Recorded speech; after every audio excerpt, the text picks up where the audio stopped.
NAB 2010 Post Live from the Post booth. I've got it's Glenn Kennel's with us from ARRI. Glenn, welcome. Thank you. I actually have Franz as well, but he's not going to be in the segment. We've got a new toy, and what's your new toy from ARRI? Well, this is the Alexa camera. This is our new digital camera. And this is the first in actually a family of 3 that we'll eventually bring to market, introduced here at NAB for the first time.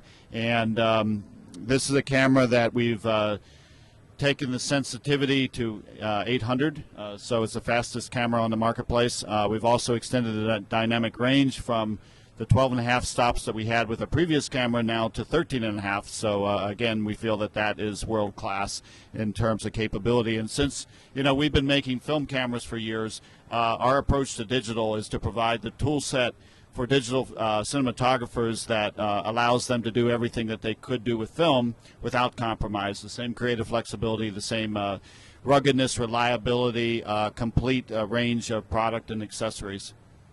And also now a complete working solution, simple and easy to use workflow.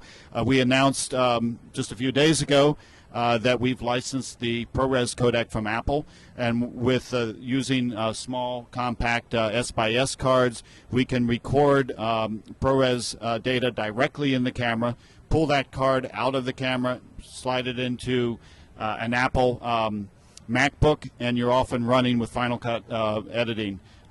So that's exciting. It's direct compatible, direct native support within Final Cut Pro. So technically, I can go shoot something right now, put it into my MacBook Pro, Final Cut, I'm ready to go. Final Cut, you're ready to go. So wow. Now, at the same time, I should be complete, we also support direct recording to HD recorders, whether it be SR tape or whether it be uncompressed HD recorders like the Codex or the S2. And you can choose to record in parallel to both the S/S cards for editorial while you're recording the full quality video to one of these HD recorders. So our approach is to allow the production company to to choose their workflow, to have options, not to be locked into one and only one way of working. That's awesome. By the way, if you're out there watching, we have the live chat room. They want to note ProRes was a very clever move, so kudos to you. How did you guys pull that off? Well, I mean, it was a lot of hard work in terms of actually taking the ProRes algorithms and encoding them and putting them into our camera. We have a programmable image processing section in the camera, but it was a significant amount of work. But fundamentally, our discussions with Apple began almost 2 years ago, and as you know, Apple is very careful and very particular about the licensing requirements for their partners, and we had to demonstrate that we had the capability and had the image quality, and had to basically follow all of their rules. So it took some good hard work and a lot of support from Apple.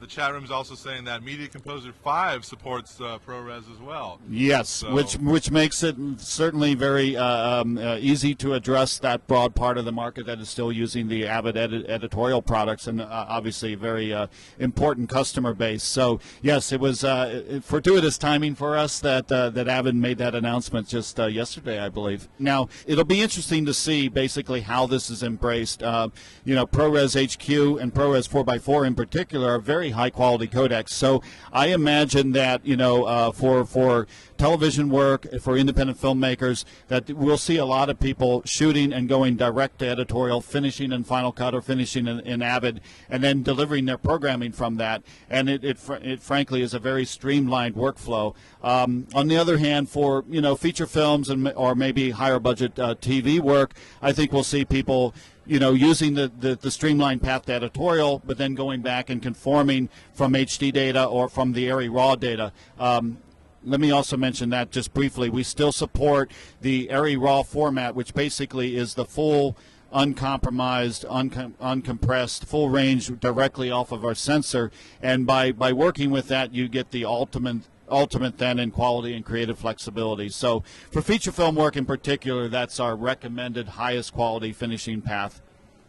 Now, who do you see as your biggest competitor? I think this camera is priced very What's the aggressively? Our price point is in terms of U.S. dollars, just under $70,000, and that puts it very much head-to-head with the professional TV production camera solutions. Is substantially lower than the high-end sort of digital cinematography solutions today, including our current camera, the D21, which was priced about twice as much as that.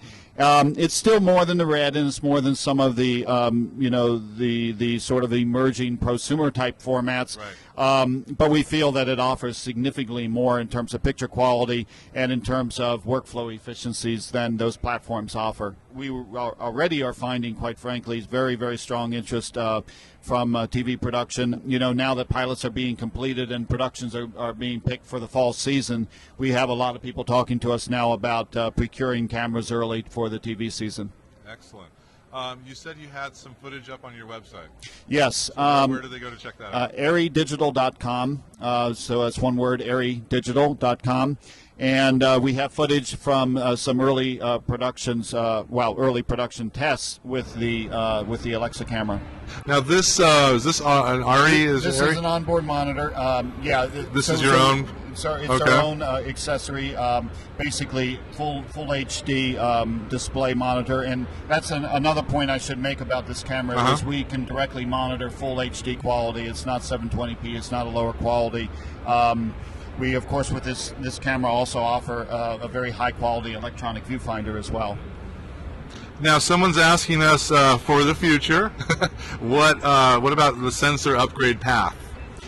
Well, we've designed the camera, the whole camera, to be modular and upgradable. So in the future, we see that as supporting modular storage options, moving from potentially S-by-S cards to some higher capacity storage medium, adding wireless control capabilities, adding other features to the camera. Whether or not it includes, a modular sensor replacement, it may, and it could. You know, the camera's designed that way. We don't have anything on the immediate roadmap in that regard, though. But I'm sure you'll have updates on the website, of course. Yes, so it's ARRIdigital.com. Glenn, thank you so much for coming by. Thank you. We appreciate you showing this shiny new toy that everybody out there is very excited about. So wish you much luck, and you can leave that back there. It'll be appreciated. All right. Thanks so much. Have a great day. Have a great show.